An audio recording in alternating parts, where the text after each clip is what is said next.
اور ان کی امبیرسمنٹ اب سب کے سامنے ہے، اور وہ وقت دور نہیں ہے کہ غزہ کے معاملے پر جو دنیا کی آنکھیں کھلنا تھیں وہ صحیح طریقے سے نہ کھل پائیں، لیکن اب لگتا یہ ہے کہ پاکستان جس طریقے سے اپنا رول پلے کر رہا ہے اور عرب ممالک کو بھی ریئلائزیشن ہو رہی ہے تو سچویشن جو ہے وہ بہتر ہو جائے گی۔ وسیم بادامی صاحب وہیں پہ موجود ہیں اور وہ بھی زبردست طریقے سے تمام تر چیزوں پہ ہمیں آگاہ بھی کر رہے ہیں، بتا بھی رہے ہیں، اور سب سے پہلے یہ چیزیں ہمارے ناظرین تک پہنچا رہے ہیں۔ تو وسیم صاحب، شروع میں آواز جے ڈی وینس کی اتنی کلیئر نہیں آ رہی تھی، لیکن وہ کافی تعریف کرتے نظر آئے فیلڈ مارشل سید عاصم منیر کی، اور کیا ہی منظر تھا کہ جے ڈی وینس وہاں پر موجود تھے، ایرانی قیادت وہاں پر موجود تھی، پاکستانی قیادت، قطری قیادت۔ آپ تو وہاں پر یہ خود ایکسپیرینس کر رہے ہیں اپنی آنکھوں سے، بتائیے اس بارے میں۔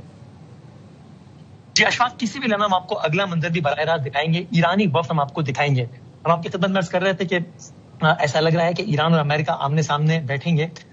یہ امکان اس کا ختم نہیں ہوا ہے، لیکن کیمرے کے سامنے بہت واضح طور پر ایرانین ڈیلیگیشن نے ایوائڈ کیا ہے۔ ایک لمحہ تھا کہ جب جے ڈی وینس اور عباس عراقچی صاحب یعنی کہ امریکن اور ایرانیز دونوں ایک ہی کمرے میں موجود تھے، لیکن اس کے بعد ہم نے دیکھا کہ وہ ایک دوسرے سے بالکل انہوں نے ہاتھ نہیں ملایا اور پھر ایرانی ڈیلیگیشن چلا گیا۔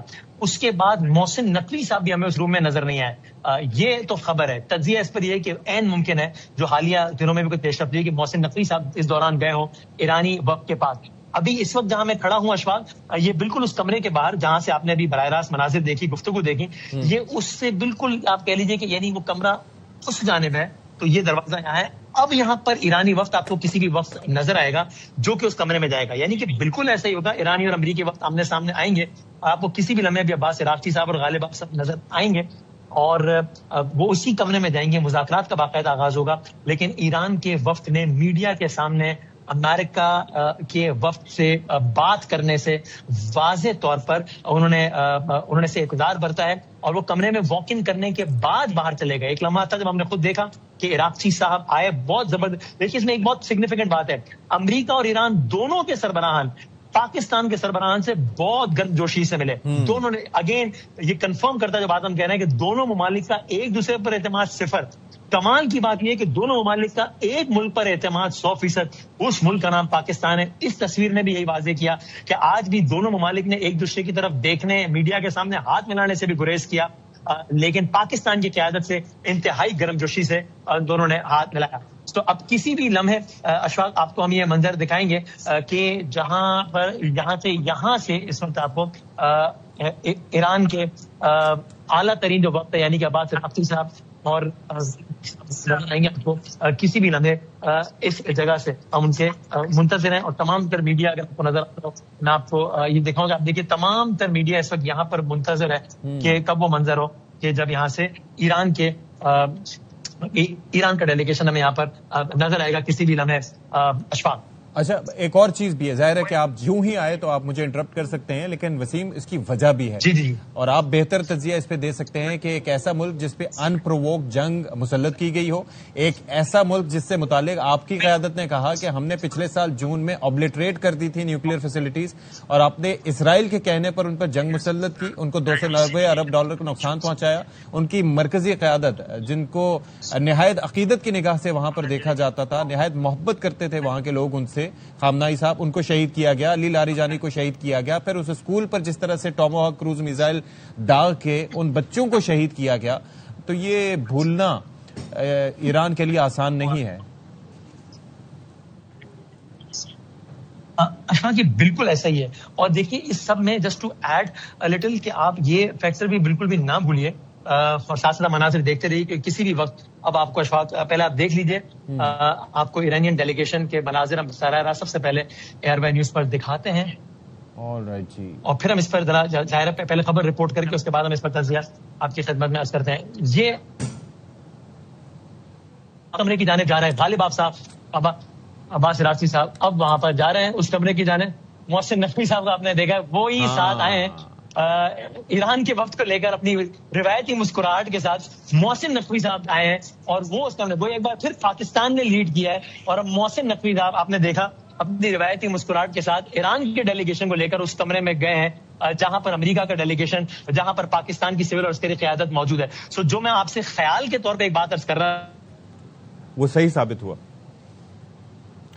جی ہم وسیم سے رابطہ کریں گے، لیکن یہ مناظر آپ دیکھ سکتے ہیں کہ محسن نقوی صاحب اس وقت جب یہ ملاقات ہو رہی تھی، جے ڈی وینس موجود تھے، اور جب ایرانی وفد وہاں سے چلا گیا تھا تو آپ نے یہ دیکھا کہ محسن نقوی صاحب بھی وہاں سے چلے گئے، اور وسیم بادامی صاحب نے صحیح فرمایا کہ ابھی جب یہ وفد واپس آیا جس میں سامنے ہم نے دیکھا کہ عباس عراقچی صاحب، پھر اس کے بعد باقر غالیباف صاحب وہاں پر موجود تھے، تو عقب میں محسن نقوی صاحب بھی دکھائی دیے، اور اب یہ ہے کہ ایک لگ یہ رہا ہے کہ میڈیا کو اس سے آگے جانے کی اجازت نہیں ہے، اس کمرے میں جا چکے ہیں، اور جو سیکیورٹی سٹاف ہے وہ اب منع کر رہا ہے میڈیا کو کہ آپ اس سے آگے اب نہیں جا سکتے، تو باضابطہ طور پر لگ یہ رہا ہے کہ مذاکراتی عمل ایک طرح سے شروع ہونے جا رہا ہے۔ جس تاریخ کے رقم ہونے کی بات وسیم بادامی صاحب کر رہے تھے وہ اب تاریخ رقم ہو رہی ہے، اور یہ وہ تاریخی منظر ہے، اور پاکستان کی، میں نے جس طرح سے پہلے کہا کہ قیادت کی جانب سے انتھک محنت، سیکیورٹی رسک لینا، ایک ایسے وقت میں فیلڈ مارشل صاحب کا ایران کا دورہ جبکہ ایک بہت ہی مشکل صورتحال تھی، اور کسی بھی وقت اسرائیلی حملے کا خدشہ تھا، کیونکہ امریکہ سے تو پاکستان بات کر سکتا تھا، لیکن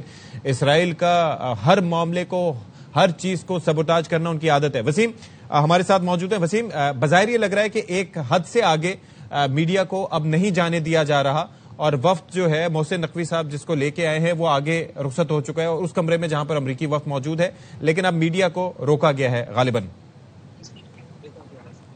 جی اشفاق، بالکل ایسا ہی ہے، اور ظاہر ہے یہاں پر ایک ہو کا عالم ہے۔ ایز اے میڈیا پرسن ہم انڈرسٹینڈ کر سکتے ہیں کہ ہر کوئی اپنی خبر کی تلاش میں، ہر کوئی یہ تاریخی مناظر رقم ہو رہے ہیں، جو بڑا خاص یہاں پر ماحول ہے۔ میں آپ سے کہوں اشفاق کہ یہاں پر ایک بار پھر تاریخ رقم ہو نہیں رہی، تاریخ رقم ہو گئی ہے، اور پاکستان کو اس کا کریڈٹ جاتا ہے۔ بہت واضح طور پر یہ لگ رہا تھا کہ ایران کے وفد نے اس بات کو ایوائڈ کیا ہے کہ وہ میڈیا کے سامنے، امریکہ کے وفد کے سامنے جائے۔ ایران کا وفد واک آؤٹ کر گیا جب وہ میڈیا اور سارا معاملہ انہوں نے دیکھا، اور اس کے دیکھا محسن نقوی صاحب سے، وہی محسن نقوی جو کل تہران اور مشہد جا کر ایران کے وفد کو منا کر لائے تھے، وہ آج بھی انہی کے ساتھ اور اپنی روایتی مسکراہٹ کے ساتھ وہ اس وفد کو لے کر یہاں پر آئے ہیں۔ سو ہم اگین آپ کو رپورٹ کر سکتے ہیں کہ یعنی کہ دونوں ممالک کا ایک دوسرے پر اعتماد صفر ہے، لیکن دونوں ممالک کا ایک ہی ملک ہے جس پر 100% اعتماد ہے، اور اس ملک کا نام پاکستان ہے۔ آپ نے میڈیا کی بات کی، ظاہر ہے کیونکہ اشفاق اب باقاعدہ تکنیکی سطح کے مذاکرات کا آغاز بس ہونے لگا ہے، یا سمجھے ہو گیا ہے۔ اب اس کمرے میں ایران، امریکہ آمنے سامنے بیٹھے ہیں، پاکستان درمیان میں بیٹھا ہے، وہاں قطر بھی ہے۔ سو اب ظاہر ہے اب جو بات ہوگی وہ بہت پیچیدہ بھی ہوگی، وہ بہت طویل بھی ہوگی، وہ حساس بھی ہوگی، اس میں الگ الگ موڑ بھی آئے ہیں، اور ظاہر سی بات ہے کہ وہ پھر میڈیا کی کنزمپشن کے لیے اتنے زیادہ حساس معاملات نہیں ہو سکتے۔ میں اور آپ کبھی کوئی ایک ذاتی مسئلہ بھی حل کرنے بیٹھیں گے تو ہم کبھی نہیں چاہیں گے کہ میڈیا کی کنزمپشن کے لیے ہو، تو ظاہر ہے یہاں تو بہت سارے امور زیر بحث آنا ہے۔ سو میڈیا کو یہ اپورچونٹی پرووائڈ کی گئی کہ میڈیا کے سامنے گفتگو کر، میں آپ کو اپنی آبزرویشن عرض کر رہا ہوں۔ یہ جو منظر ہوا ہے کہ ایران کا وفد چلا گیا اس وقت، یہ منظر باقی لوگوں کے لیے، کیونکہ وزیر اعظم شہباز شریف صاحب، ایک ہوتا ہے کہ معلوم ہوتا ہے کہ میڈیا انٹریکشن ہے، پہلے انہوں نے بات کرنی ہے، پھر انہوں نے بات کرنی ہے۔ وزیر اعظم صاحب نے کہا جے ڈی وینس سے کہ کیا آپ بھی بات کرنا چاہیں گے، اور پھر انہوں نے لگ رہا تھا کہ اس وقت کہیں کوشش جاتی کہ ان کی موجودگی میں ہی اگر ارادی ہو جائے تو یہ، اور ایسا لگ رہا تھا جے ڈی وینس بھی کہ اس طرح چیز کو طوالت دے رہے ہیں، کوئی پریپیئرڈ بات نہیں کر رہے، لیکن طوالت دے رہے ہیں تاکہ ایران کا اس منظر کوئی پری پلان میڈیا سے بات ہونی ہے، وہ مرحلہ بعد تھا۔ سب اس وقت منتظر تھے کہ ایرانی وفد شاید واپس آ جائے۔ جب یہ اندازہ ہو گیا کہ واپس نہیں آ رہا تو کوئکلی انہوں نے بس ایک دو سوالات لیے اور پھر شکریہ ادا کیا، اور جب یہ کنفرم ہو گیا کہ اب میڈیا مکمل طور پر اس کمرے سے باہر ہے، اب میڈیا کا ایک بھی فرد وہاں پر موجود، بہت جلدی سے، یعنی آپ سمجھیے کہ بس یہ آخری سوال ہوا ہے اور وہاں آوازیں بلند ہونا شروع ہو گئی کہ بہت شکریہ media, thank you very much media people, thank you very much. They wanted to make sure کہ جلد از جلد میڈیا اس کمرے سے نکلے۔ جب اس بات کو یقینی بنا دیا گیا کہ میڈیا آؤٹ، اچھا وسیم، ایک اور چیز بھی بڑی امپورٹنٹ ہے نا کہ جو امریکی نائب صدر کی جانب سے جو بات کی گئی نا، اس سے تھوڑا سا ہمیں کلیئرٹی ملی۔ ہم یہ سوچ رہے تھے کہ جب ایم او یو سائن ہو گیا تو اب یہاں پر جو مذاکرات ہیں وہ تو ٹیکنیکل ٹیمز کر سکتی ہیں، تو مقصد کیا ہے؟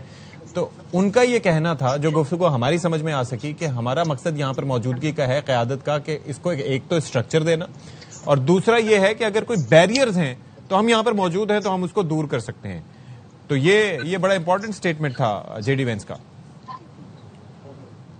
یہ بات ٹھیک ہے، اور دیکھیے اشفاق،